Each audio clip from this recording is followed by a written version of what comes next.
Ngoshenza kasilizwe imilayo egameni likaYoshua Nazaretha. Sikhatha ngoshoki limoya engaphazamisa Nkosi umthetho wakho elizwi likaThixo. Siyayithulisha Nkosi ngamandla nangomlilo egameni likaYesu Kristu waseNazaretha. Thank you Jesus. Thank you Master. Amen. Amen. Apha bathandekayo, Apostle Paulos obhala lencwadi echaza ngomthetho uba yintoni okanye uyintoni umsebenzi wayo umthetho. But ndiyacela bathandekayo sithethe ngoverse number 13. Ndiyacinga uba ezinye iivesi sawuxoxa ngazo ngelinye ilanga, kodwa ndifuna nje namhlanje sinothe uverse number 13 othi kodwa uKristu wasikhulula esiqalekisweni, isiqalekiso esasize ngomthetho, ngokuthi yena Kristu aqalekiswe endaweni yethu. Ngoba kubhaliwe kwathiwa bonke abalengiswe emthini baqalekisiwe nguThixo. Amen. So uYesu xa ezalwa uzalwe ezozalisekisa, noma uze emhlabeni ezozalisekisa okwaprofethwayo. Ngoba ithi iBhayibhile xa ebhala uIsaya uthi umntwana simzalelwe kodwa unyana simnikile. Aphinda abhala uIsaya athi ngemivimbo yakhe saphiliswa izifo zethu. Uqala athi uIsaya athi udeliwe ushiywe ngabantu, athi yindoda enomvandedwa, athi uqhelene nemeko, athi uthwale umthabathela kuye bonke ubugwenya bethu, athi ngemivimbo yakhe saphiliswa izifo zethu. So ithi iBhayibhile wabe sekufika kwazalwa intombi Maria. Kayizalwa intombi Maria, ithi iBhayibhile yakhula yazalelwa uJoseph. Kayizalelwa uJoseph wafika ingelosi ifika kuMaria ithi bhota Maria, ngoba wena uzokhulelwa uzala umntwana, lo mntwana uyambiza igama loba nguYesu. Uyakhulula asindise abantu ezonweni zabo. Ithi iBhayibhile wabuza uMaria wathi iyokwenzeka kanjani lonto ngoba alizange ndafana nandoda. Wathi umoya oyingcwele uzokufungamela uyoba phezu kwakho. Ithi iBhayibhile kangoba esitsho kanjalo wakhayilwa uMaria wakhulelwa umntwana onguYesu. Ithi iBhayibhile wazalwa uYesu njengabantwana bonke. Xa ezalwa uYesu ithi iBhayibhile kuvela amadoda amathathu abizwa ngoba sizazi. Ithi iBhayibhile namadoda alandela inkwenkwezi ayavakala esithi size kukhona le nkwenkwezi esiyilandelayo, sivile abantu kukhona ozelweyo eJerusalema. Xa esiza afika ngelo xesha umphathi welo xesha uHerode afike nakuye athi kumntana womphathi uHerode, size lapha eJerusalema, size kukhona inkosi ezelweyo, size umbulayo. Ngoba uHerode ngelo xesha ubukhosi wayebuthathe ngogonyamelo babungaphileki kuye. But now wathi sizalele inkosi, and le nkosi izombula yona, sizokhonza yona. Ngiyacela ungabikho umuntu ozophinda phinde ngoko, sizothandaza egameni likaYesu. Bathi sizombula yona. Ithi iBhayibhile xa esiva la mazwi uHerode akeva kamnandi entliziyweni yakhe. Ithi iBhayibhile wakhupha umyalelo othi bonke abantwana abazelweyo abangabakhoyo mababulawe. Kwatsho ukuthi umyalelo kaHerode ufike late, seyithethile ingelosi kuJoseph, yalithabatha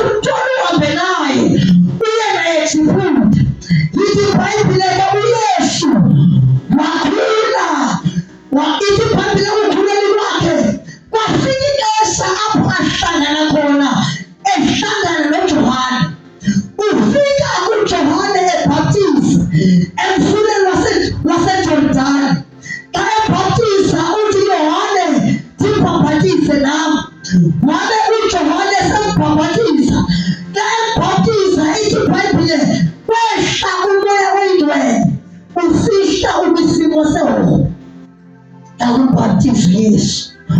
Emveni koba kwehle umoya ingcwele kwafaka ifesi sithi lo ngunyana wamantala elikhwelisiwe kuye uthi umfeli kayena. Emveni kokuYesu wathathwa ngumoya wamsehla. Ithi iBhayibhile walinda 40 days ezilile and 40 nights. Xa elindwa uYesu uthi Satan ayithetha naye jika ngamanje abezizoka ube sowufihla wena. Uthi uYesu xa ayithethayo akungasoka sodwa esingaphilisa umuntu kodwa namazwi asuke emlonyeni kaThixo anakuba umuntu aphile ngawo. Ithi iBhayibhile ndifuna sizongena kule vesi. uYesu waqhubeleka ephila efundisa esenza imiqondiso nemimangaliso. Kwasofika ixesha ethi iBhayibhile ngobusuku inkosi eyakhaselwa ngabo. Ithi iBhayibhile uhleli nabafundi bakhe uhleli esidlweni. Xa ehleli nabo uthetha nabo uthi apho phakathi kwenu kukhona ozondithatha. Babuza abafundi bakhe omnye ngomnye sithi ngamathini nankosi, nomnye sithi ngamathini nankosi. noJudas umnqatshi wakhe ngelo xesha wayekhona uyabuza naye uba ngaba ndimi na Rabi. Apha sifunda khona ithi kodwa uKristu wasikhulula esiqalekisweni ngokuthi yena Kristu abethelwe noma athonywe abesehlazweni ngenxa yethu egameni likaYesu. Ithi iBhayibhile uKristu esemveni ukuba engatshiwe wahanjiswa kwinkundla zamatyala. Injongo yakhe wokuba mna nawe sikhululeke esiqalekisweni ngokuthi yena Kristu aqalekiswe endaweni yethu. Ithi iBhayibhile xa engatsho uJudasi wavakala uJudasi ethetha namasoldathi ethi lo elithe namanga nguye lizobamba yena. Wabanjwa uYesu wahanjiswa kwinkundla zamatyala wasiwa kwinkundla kaHerode wasiwa kwinkundla kaKefasi wasiwa kwinkundla kaKayafa. Injongo yakhe uYesu wayezokhululana nawe esiqalekisweni esise ngomthetho. Ngoba bonke abantu ababekwe emnqamlezweni kodwa baqalekiswe nguThixo. Ithi iBhayibhile wathatha uYesu xa efika kwinkundla kaPilato uthi uPilato kulo mcimbi unetyala nguYesu mna ndibona ityala kuye. Ithi iBhayibhile wavakala uPilato ebabuza abantu ethi njengoba uYesu elapha ndimthini uYesu. Bathi abantu uYesu bangabethelwe emnqamlezweni. Ngelo xesha uYesu wayebanjwe kunguye le ndoda ebizwa ngokuba uBharabhasi. uBharabhasi wayenamatyala nawo kanti uKristu ungenatyala. Babuza abantu uba phakathi kwaba bantu ndilikhulumele bani? Ndilikhulumele uYesu noba ndilikhulumele uBharabhasi? Ithi iBhayibhile bathetha abantu bathi sikhulumele uBharabhasi ngoba injongo yakhe uYesu wayezokhulula abantu. Wakhulula uBharabhasi. Xa ekhulula uBharabhasi wabuza uPilato uba ndimenze ntoni uYesu. Bathi uYesu makabethelwe emnqamlezweni, uYesu makasiwe ehlazweni, uYesu makagqojozwe inyawo nezandla zakhe ukuze kukhululeke abantu. Wathatha uYesu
kelomesa usaka wetu kibile ngaye katakasi ukuthi kelomesa okushokulwa nawo esiqalekiswe wathathu Yesu wahambe ngakhalasi sengathi njambona Yesu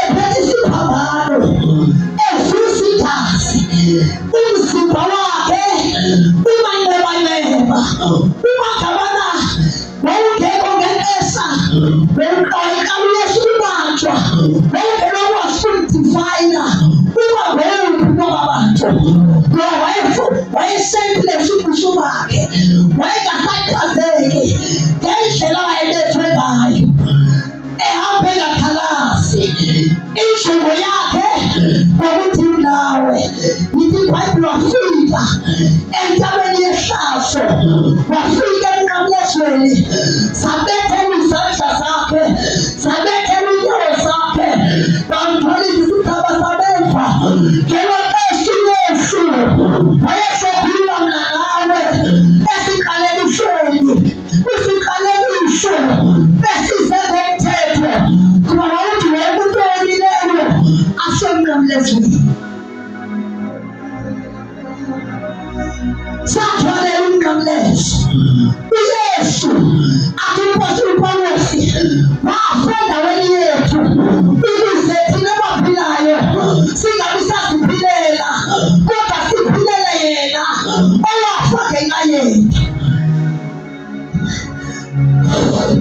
bakufaka sifile kodwa uKristu Yesu wahambeka walinyazwa wakhotshozwa izandla zakhe wakhotshozwa inyawo zakhe bekuthusela abantu bebiza ngezinto zonke ngelomesi Yesu wayehluphekela nawe ukuze mina nawe singabe saqalekiswa singabe saphinde siqalekiswe kodwa sikhululeke apha sifunda khona uthi kodwa uKristu wasikhulula sakhululwa usiqalekiswe ngokuthi yena Kristu aqalekiswe wabhala uPawulos wathi imana eNkululekweni athi uKristu Yesu walikhulula ngabuyo avakala uYesu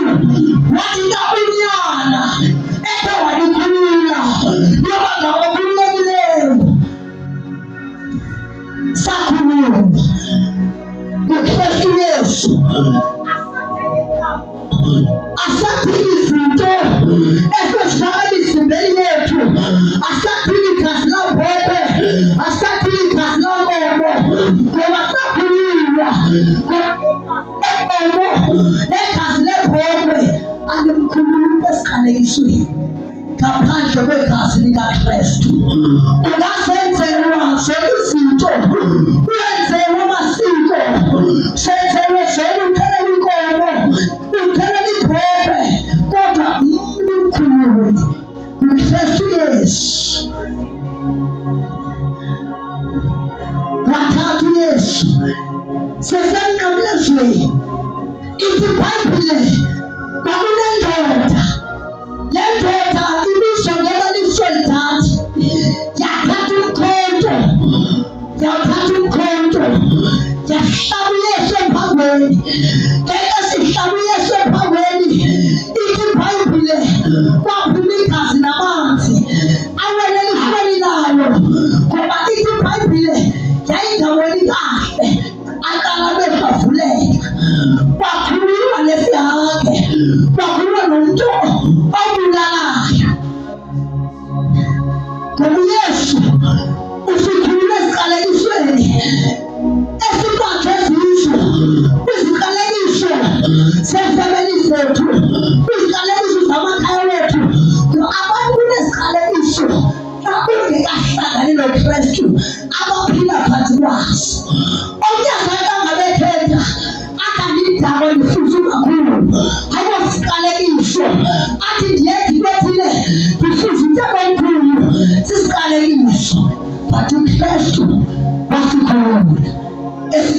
esizwe esisengomthetho ngokuthi yena Kristu aqalekiswe endaweni yethu. Isibhayibhile sesithandaza ngenkezo yesasenqamlezweni kwakunamadoda amabili, lamadoda abizwa ngoba ngamaphatha.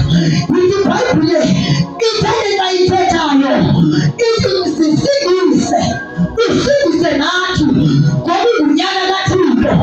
Ithethe ayithetha ngaba awuboniki nawe uthini ngoba thina silapha ngenxa yamatyala wethu. Ngapha ngubona nangapha ngubona.